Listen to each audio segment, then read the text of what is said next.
Assalamualaikum warahmatullahi wabarakatuh. Di pertemuan kali ini, kita akan membahas topik tentang pengenalan rekayasa perangkat lunak atau kemudian untuk selanjutnya kita sebut dengan RPL.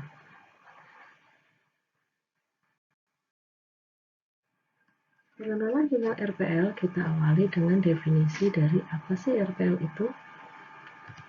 RPL yaitu suatu disiplin ilmu yang membahas semua aspek produksi perangkat lunak, mulai dari tahap awal yaitu tahap penentuan spesifikasi sistem sampai dengan pemeliharaan sistem setelah sistem tersebut digunakan. Dengan catatan, dalam hal ini termasuk di dalamnya yaitu manajemen proyek, penentuan personil, anggaran biaya, metode, jadwal, penentuan kualitas, sampai dengan pelatihan pengguna dari sistem itu sendiri.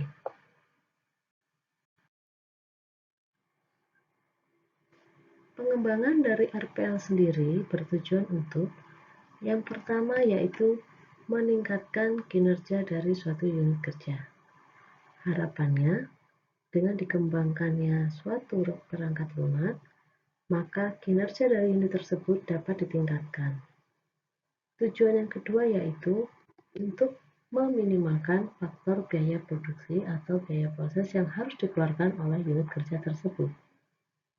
Sedangkan faktor yang ketiga yaitu meminimalkan waktu kerja maupun waktu proses yang dibutuhkan oleh suatu unit untuk menyelesaikan suatu pekerjaan. Dari tiga tujuan pengembangan RPL ini, diharapkan secara keseluruhan unit tersebut dapat berjalan lebih efektif dan lebih optimal.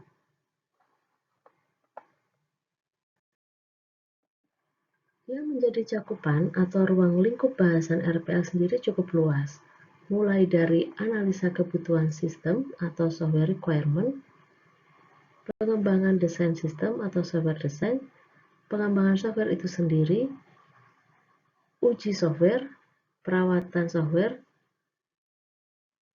pengelolaan dari software itu sendiri, tools dan perangkat yang digunakan untuk mengembangkan software, hingga yang terakhir adalah uji kualitas software yang sudah dikembangkan. Secara umum, tahapan pengembangan sistem atau yang biasa kita sebut dengan software development lifecycle mengikuti tahapan sebagai berikut. Yang pertama yaitu requirement analysis atau analisa kebutuhan sistem. Di tahap ini kita tentukan apa saja yang menjadi kebutuhan dari sistem yang akan kita kembangkan. Kemudian kita juga harus tahu fungsi-fungsi apa saja yang nantinya harus berada dalam sistem yang kita kembangkan. Tahap yang kedua yaitu desain sistem. Tahap yang ketiga adalah development atau pengembangan sistem itu sendiri. Tahap yang keempat yaitu testing atau pengujian sistem yang kita buat. Dan yang terakhir yaitu tahap maintenance atau perawatan sistem.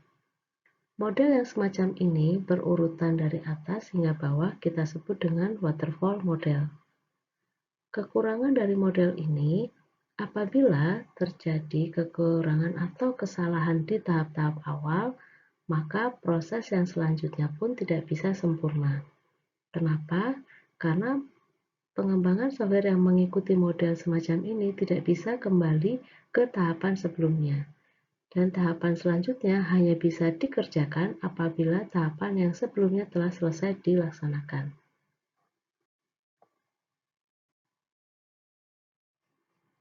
Selain waterfall model yang kita sudah bahas pada slide sebelumnya, pengembangan dari software atau perangkat lunak sendiri juga bisa mengacu pada beberapa model SDLC sebagai berikut. Yang pertama yaitu Agile Model. Agile Model merupakan pengembangan dari tahapan waterfall model itu sendiri. Apabila di waterfall model, proses dijalankan berurutan dari atas hingga bawah dan tidak bisa dikembali ke tahap sebelumnya, berbeda dengan Agile Model. Proses dilakukan berulang dan apabila ada kesalahan atau kekurangan di tahap sebelumnya bisa diperbaiki. Itu sebabnya menyebabkan model agile ini lebih cepat berkembang dan lebih banyak digunakan sebagai acuan untuk pengembangan perangkat lunak di beberapa tempat.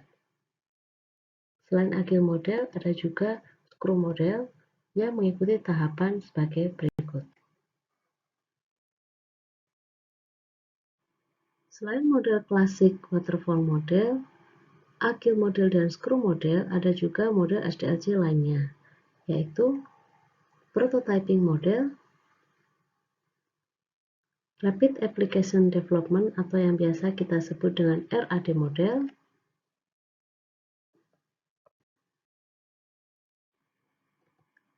DevOps Model,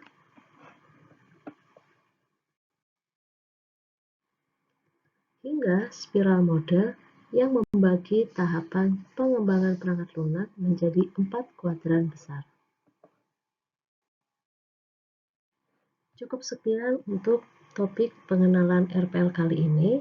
Selanjutnya kita akan masuk ke tahap pengembangan perangkat lunak yang pertama, yaitu analisa kebutuhan sistem. Terima kasih atas perhatian Anda semua. Sampai jumpa di video pembelajaran berikutnya. Assalamualaikum warahmatullahi wabarakatuh.